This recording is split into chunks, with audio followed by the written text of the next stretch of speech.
Hey guys, welcome to the final session of our Burslem Elim Church leadership course. And today we're going to talk about leading when it gets tough.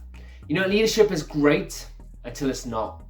You know, often it's great when we have those successes, when things are going well, but there'll often come a time, and it could be very quickly or further on into your leadership, where it will get tough. And you will have times when you have to keep on pushing through when it's really, really tough. And today we just want to explore how we deal with that. You know, how do you deal with it when someone on your team has caused problems and it's knocked your confidence? How do you deal when you've got big decisions to make and you're thinking, how am I going to do this? How am I going to keep going? How do you lead when it's just really, really hard? When you're in the wrong place emotionally, spiritually, and physically, and you're thinking, how am I going to do this? And we just want to explore 3 ideas of how to keep ourselves going when it gets tough, when things happen that we didn't expect or that are challenging us.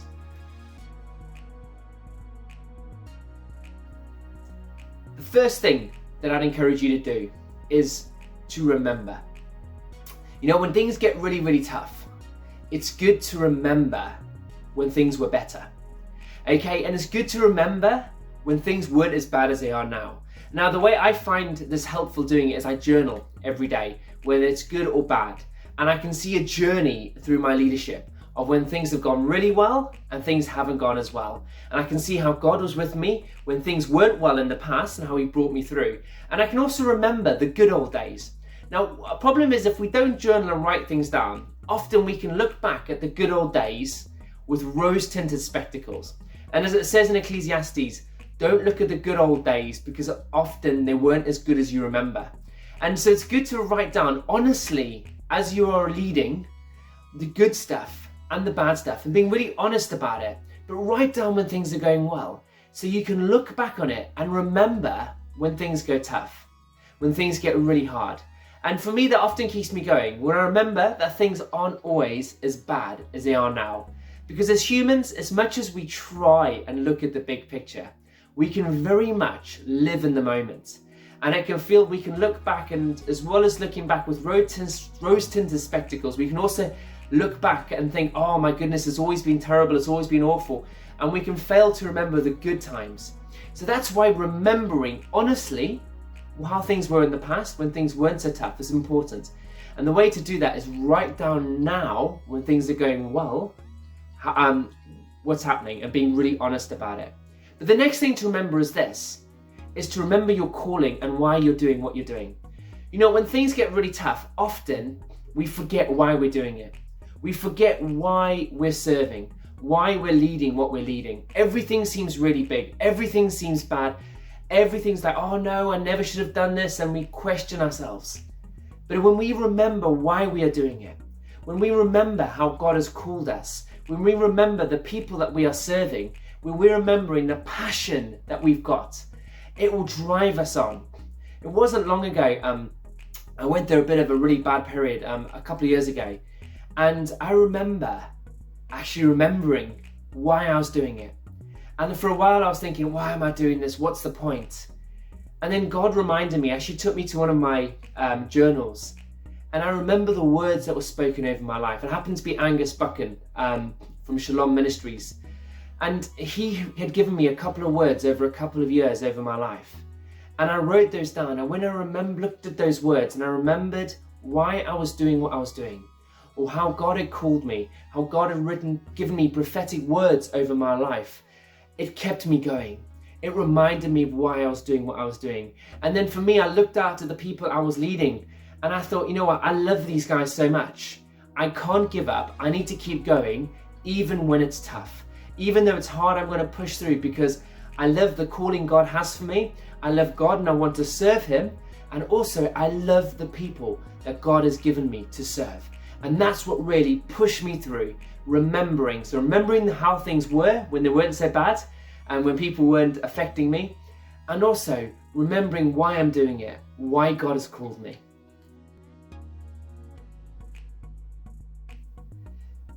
The next thing I'd encourage you to do when things get tough is build some resilience. Now, this is really important. I believe this is one of the fundamentals that we need in leadership, is resilience. It's all too easy to give up when things get tough, but we need to push through. You know, Jesus never said it was going to be easy. He never said, when I've called you, it's going to be easy. In fact, he said, if you follow me, you need to take up your cross. And the disciples did that. And this is what Jesus actually said to them. In John 16, verse 33, he says, I have told you these things so that you may have peace. In this world, you will have trouble. So Jesus says, expect trouble. And you know what? Resilience keeps you going when you face trouble. Resilience keeps you moving forward. And we all need some resilience in our lives if we want to become leaders. If you have no resilience, you will not last very long as a leader, because things will get tough very soon, as I keep telling you. And resilience is those things that just keeps pushing on. You keep going, you keep pushing through, even though it's really, really hard.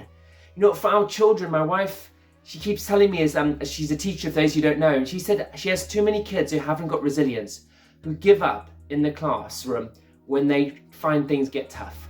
And she says for our daughters, the things we want to teach them is to have resilience, to keep going when everything is against us, to keep going when we don't actually have the answers, to keep pushing through and getting to where we need to be. And when things get tough, often you have to push through to where you need to be. You need to have that resilience to keep going, to push through that wall, to push through that barrier and say, you know what, I'm gonna make it.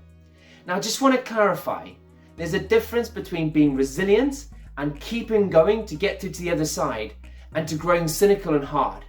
You know, some people grow hard, their heart grows hard, they get very cynical, they don't trust anybody, they look at everything really negatively. And it's an easy trap to fall into.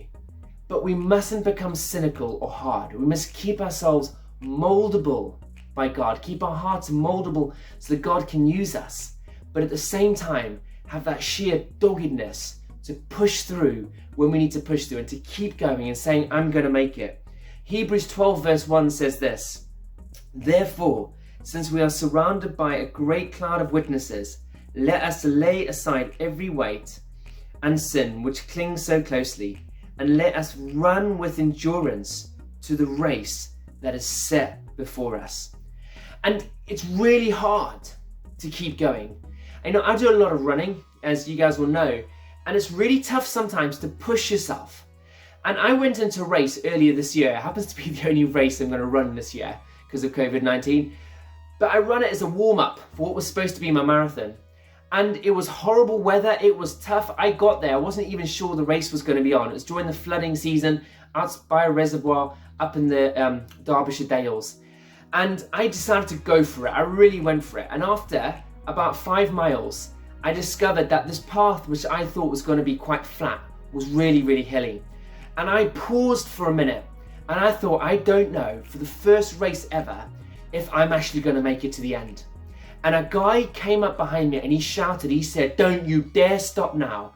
You have trained for this and you can make it to the end. You just keep going. And I looked at him and thought, who do you think you are? Really? At the time I wasn't feeling great. I was feeling sick. I was struggling. And you know what? It spurred me on. And I didn't get as quick a time as I wanted. But I realized, you know what? I've just got to keep going. It may be tough, and maybe at times it felt like I was running down a wind tunnel. I could hardly move. I thought I was going to end up in the reservoir. But I just kept going, and the word I like to use often is plod. I literally put one foot in front of the other and kept running and kept running and kept running.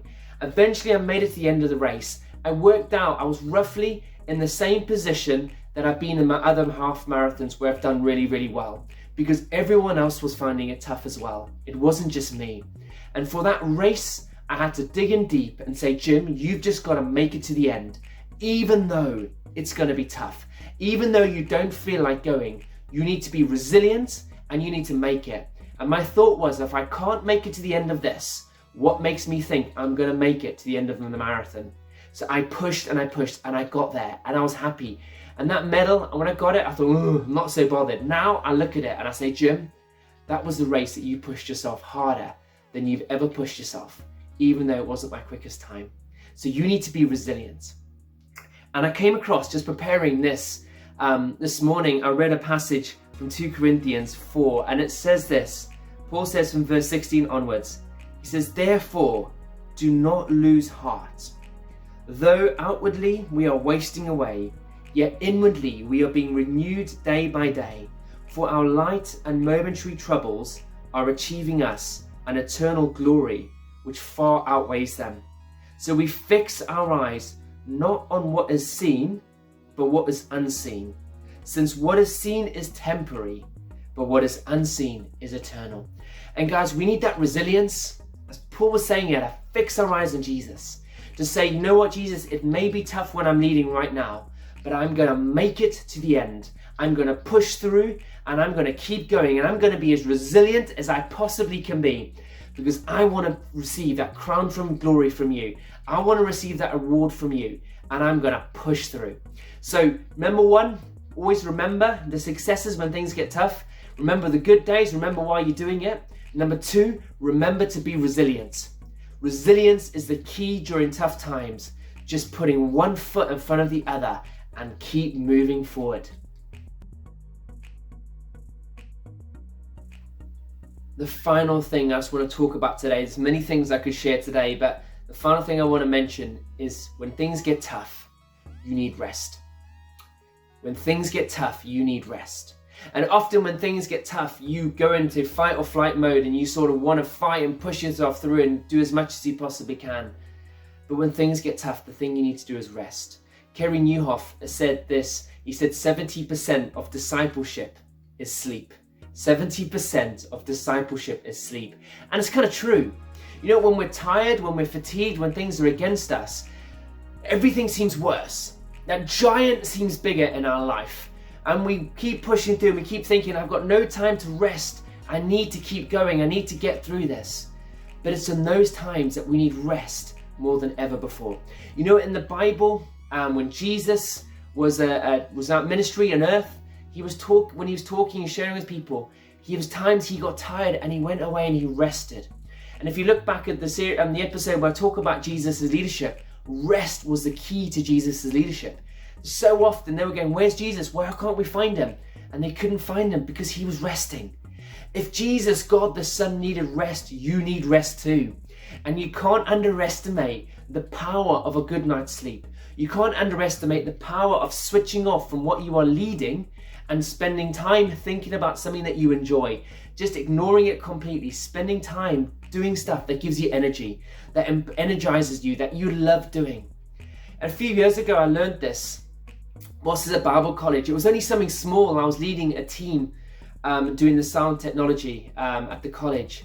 And I remember one day I was under stress, I had a lot of papers in. I really wished I felt that stress now, because looking back as a student, it was quite easy. But at the time, it felt overwhelming. And as I'm trying to get everything sorted, I get this knock on the door, and one of my team comes and said, Jim, I've got to finish, I'm too stressed. And I thought, you think you're stressed? You don't know what I'm facing. And I didn't feel very Christian. And I knew I had extra work on, especially leading this team and doing other stuff, and it was tough. And I remember Naomi, who was my girlfriend then, now my wife, she said, Jim, we needed some rest. I said, no, I haven't got time. Do you see what I've got to do? She went, Jim, you need to rest. I said, but I haven't got time. She went, Jim, you need to rest. So I took a day off. I managed to find a Tuesday head off. We went away to Manchester. We went for a film. She enjoyed the shopping. I didn't find that quite as restful, but we spent time together. You know, I came back fully refreshed and ready to face whatever I needed to face. You know what? Rest is so important. In the Old Testament, when 10 commandments were given, one of the things that God spends most time talking about is the commandment to rest. He tells us not to kill people. He tells us to do all this other stuff, not to lie, to be good guys, not to have affairs. And he also says, don't forget to rest. It's important. It's biblical. God, who designed you, knows how important rest is for your life. And you know what? Rest is important. When you have rest, it helps you emotionally, spiritually, and physically. Often it's through rest that you can take on the best challenges that lie ahead of you. When things get tough, if you rest, it'll give you the energy to take on whatever you are facing. Don't forget to rest. It is so important. I can't keep telling you this enough, but it's not just about resting as in a physical resting. You also need to spiritually rest. And I love Psalm 23, where God says, when it says, the Lord is my shepherd. The Lord is my shepherd. He's there to look after me. He makes me lie down in green pastures. And when I go running with my dog in the morning, there's one field we go past and the sheep are lying down every morning. And I look at those sheep and they are resting, ready for the day, ready for the predators to come out again. And they just rest. And you know what, guys? We are called to rest just the same, to rest in God. Allow God to speak to you when things get tough in that time of rest. But if we're too busy firefighting and too busy being busy, God won't have a chance to speak to us, to give us wisdom, and to help us through what we're facing. So when things get tough, I encourage you to remember the good days, remember why you're doing it. I'd also encourage you to grow, to get some resilience. Push through, build up your resilience, and also rest. And as well as doing those things when it's tough, if you do those things when it's not tough, you'll put good practices in your life so that when tough times come in your leadership, you'll be able to face them so much better than you would otherwise. Fantastic. Hopefully now we're going to have a chat. If you didn't do this by yourself at home, look at the questions on the sheet that's on the website. And I encourage you, look at what you can do to prepare yourself when things get tough and help yourself to get through those moments. Thank you.